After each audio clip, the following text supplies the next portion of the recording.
ही बघा पोरं इथं ही उपोषणला बसलेले आहेत. हिने अन्नाचा त्याग केलेले आहेत.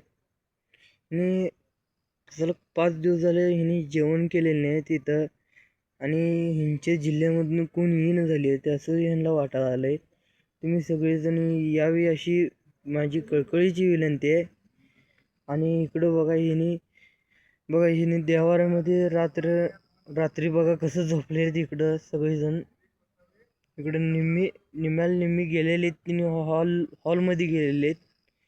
इथं बघा ही एवढी त्यांना साथ द्यायला आलेत, पाठीमागं उभारून त्यांना बळ द्यायला आलेत.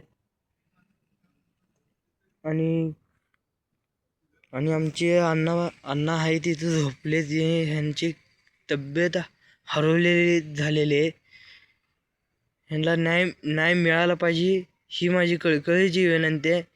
आणि माझं चॅनलचं नाव आहे पुंडलिक ज्ञानेश्वर पुंडलिक खोत म्हणून चॅनलचं नाव आहे. त्याला सबस्क्राईब करा. ही माझं भाषण संपवतो. जय हिंद महाराष्ट्र.